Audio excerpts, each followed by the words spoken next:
Innal hamdalillah nahmaduhu wa nasta'inuhu wa nastaghfiruh wa na'udzu billahi min shururi anfusina wa sayyiati a'malina may yahdihillahu fala mudhillalah wa may yudlilhu fala hadiyalah. Asyhadu an la ilaha illallah wahdahu la syarikalah wa asyhadu anna Muhammadan abduhu wa rasul la nabiyya ba'da amma ba'. Allahumma salli wa sallim ala hadan nabi wa ala alihi wa sahbihi wa man tabi'ahum bi ihsanin ila yaumiddin. Usikum wa nafsi wa iyaya bi taqwallah faqad fazal muttaqun. Ya ayyuhalladzina amanu ittaqullaha haqqa tuqatih wa la tamutunna illa wa antum muslimun. Qala Allah ta'ala fil Qur'anil Karim, a'udzu billahi minasy syaithanir rajim. Bismillahirrahmanirrahim. Qad kanat lakum uswatun hasanatum fi Ibrahim walladzina ma'ah. Ma'asyiral muslimin rahimakumullah. Pertama, marilah kita senantiasa meningkatkan keimanan dan ketakwaan kita kepada Allah Subhanahu wa taala. Mudah-mudahan ketika kita mendatangi masjid yang mulia ini untuk melaksanakan kewajiban kita, melaksanakan sholat Jum'ah, iman kita hendaknya bertambah dan bertambah. Salawat dan salam marilah senantiasa kita sampaikan kepada Rasulullah SAW. Allahumma salli ala Muhammad wa ala ali Muhammad. Mudah-mudahan dengan banyak bersalawat kepadanya kita nanti mendapat syafaat dari Rasulullah SAW. Ma'asyiral muslimin rahimakumullah.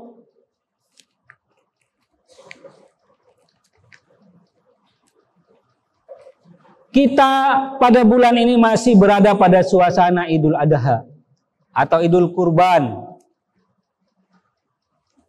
di mana salah satu figur yang sering disampaikan dan harus menjadi suri teladan kita adalah Nabi Ibrahim alaihissalam. Sebagaimana khatib sampaikan dalam pembukaan tadi, bahwa Nabi Ibrahim adalah uswah, tauladan yang perlu kita jadikan contoh dalam kehidupan kita sehari-hari. Pada kesempatan khutbah yang singkat ini, khatib ingin menyampaikan ada 4 hal yang harus kita pelajari dan kita jadikan contoh pada pribadi dan keluarga Nabi Ibrahim alaihissalam.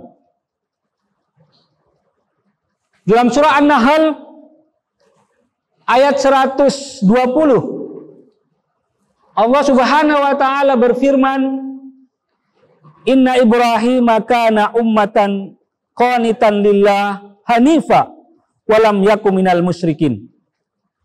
Sesungguhnya Nabi Ibrahim adalah ummah yang selalu taat kepada Allah, dan dia adalah orang yang beragama lurus dan tidak termasuk kepada orang-orang yang menyekutukan Allah. Dalam ayat ini Allah menyampaikan ada 4 hal setidak-tidaknya yang harus kita pelajari, harus kita jadikan contoh dalam kehidupan Nabi Ibrahim. Yang pertama, Inna Ibrahim kana ummah. Sungguhnya Nabi Ibrahim adalah ummah. Banyak pengertian kata-kata ummah di sini. Ibnu Katsir mengatakan bahwa yang dinamakan dan ummah adalah suri tauladan, contoh uswah. Bahwa Nabi Ibrahim adalah suri tauladan sepanjang masa. Dia tidak dibatasi oleh waktu, tidak dibatasi oleh ruang, dan tidak dibatasi oleh batas-batas geografi. Kesuri tauladannya itu bisa dijadikan contoh oleh seluruh ummah. Pengertian yang kedua yang disampaikan oleh Ibnu Mas'ud, bahwa ummah itu adalah muallimul khair, orang yang memberikan, mengajarkan kebaikan, orang yang menyebarkan kebaikan, orang yang tidak pernah putus-putus melakukan kebaikan. Ma'asyiral muslimin rahimakumullah.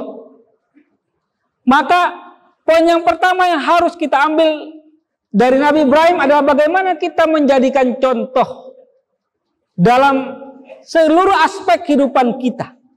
Kita menjadi contoh di keluarga kecil kita, sebagaimana Nabi Ibrahim menjadi contoh dalam keluarganya. Kita juga harus menjadi contoh di tengah-tengah masyarakat. Kita juga harus menjadi contoh dalam bernegara dan berbangsa ini. Kalau kita bisa menjadi contoh, menjadi patron kehidupan manusia, maka insya Allah kehidupan kita akan bahagia. Sebagaimana yang dirasakan oleh Nabi Ibrahim alaihissalam. Dia sudah banyak mengalami tantangan hidup. Namun tantangan hidup yang dia alami tidaklah mengurangi bagaimana dia memberikan contoh yang baik kepada seluruh manusia. Ma'asyiral muslimin rahimakumullah. Sebentar lagi kita akan memilih pemimpin tingkat provinsi dan kabupaten yang ada di Sumatera Barat. Kita harus memilih pemimpin yang ummah, pemimpin yang bisa disuri tauladani, pemimpin yang bisa dicontoh dalam konteks berkeluarga, berbangsa dan bernegara. Pemimpin yang muallimul khair, pemimpin yang bisa memberikan pengajaran kebaikan. Karena Nabi Ibrahim sudah memberikan bagaimana contoh menjadi orang yang baik. Yang kedua adalah qanitan lillah, orang yang taat kepada Allah Subhanahu wa taala. Qanitan ini ada yang mengartikan khusyuk dan taat. Khusyuk di sini bisa diartikan ketika melaksanakan ibadah, dia selalu menghadirkan hatinya dan tunduk dan khusyuk kepada Allah Subhanahu wa taala. Sedangkan taat adalah pasca melaksanakan ibadah. Jadi qanitan lillah adalah orang yang khusyuk ketika beribadah kepada Allah, dan setelah melaksanakan ibadah mampu melaksanakan apa yang diperintahkan oleh Allah Subhanahu wa taala dan menjauhi segala larangannya. Sedangkan Ibnu Taimiyah mengartikan qanitan lillah adalah dawamu litta'ah, orang yang selalu taat dalam hidupnya. Sepanjang hidupnya dia taat, dari kecil sampai dewasa, kemudian sampai dia tua taat kepada Allah Subhanahu wa taala. Dawamul ta'ah.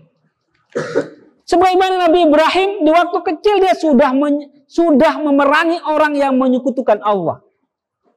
Sampai dewasa, kemudian waktu tuanya dia tetap taat kepada Allah Subhanahu wa taala. Jangan sampai kita misalnya di waktu remaja tidak pernah mendatangi rumah Allah Subhanahu wa taala, tapi sudah di umur senja baru masuk dan mendatangi masjid. Itu bukan qanitan lillah. Atau misalnya di waktu kecil dia rajin ke TPA, rajin melaksanakan sholat. Setelah remaja kemudian mulai meninggalkan, sampai tua juga tidak pernah ke masjid. Itu bukan qanitan lillah. Ma'asyiral muslimin rahimakumullah. Yang ketiga adalah hanifah. Nabi Ibrahim itu adalah lurus. Dalam beragama dia lurus. Ada dua pengertian hanifah di sini. Yang pertama adalah pengertian hanifah adalah orang yang beragama. Tidak hanya sekedar beragama turunan, ayah ibunya adalah beragama, tetapi dia beragama mempergunakan akal pikirannya. Pengertian yang kedua adalah orang yang lurus. Orang yang tidak pernah menyekutukan Allah. Itu juga namanya hanifah. Pengertian yang pertama kita bisa lihat bagaimana Nabi Ibrahim mencari Tuhan. Dia lihat matahari, dia lihat bulan. Dia mengatakan mungkin ini Tuhanku, tapi kemudian matahari itu tenggelam. Dan Nabi Ibrahim berkesimpulan, Tuhan itu tidak pernah mati, tidak pernah tenggelam, dia akan mengatur dunia. Jangan sampai beragama kita hanyalah karena orang tua kita beragama Islam, tetapi kita tidak beragama mempergunakan akal pikiran kita. Orang yang beragama hanya warisan, itu rentang keluar dari agama. Kalaupun dia tidak keluar dari agama Islam, dia hanya mengerjakan agama itu sebagai rutinitas, bukan sebuah kebutuhan. Yang keempat adalah walam yaku minal musyrikin. Dan Nabi Ibrahim tidak pernah menyekutukan Allah Subhanahu wa ta'ala. Bahkan sejak kecil dia sudah memerangi Raja Namrud yang melakukan kesyirikan. Sampai dia meninggal dunia, tidak pernah sedikit pun hatinya, pikirannya, jiwanya itu ditimpa oleh kemusyrikan. Mudah-mudahan khutbah yang singkat ini bisa memperkokoh keimanan kita, bisa menjadikan Nabi Ibrahim sebagai tauladan bagi kehidupan kita, dan tidak sekedar menjadi suri tauladan, tapi kita juga mampu melaksanakan contoh yang pernah diberikan oleh Nabi Ibrahim di keluarga kita, di masyarakat kita, dan dalam bernegara dan berbangsa. Fa'tabiru ya ulil absar la'allakum turhamun.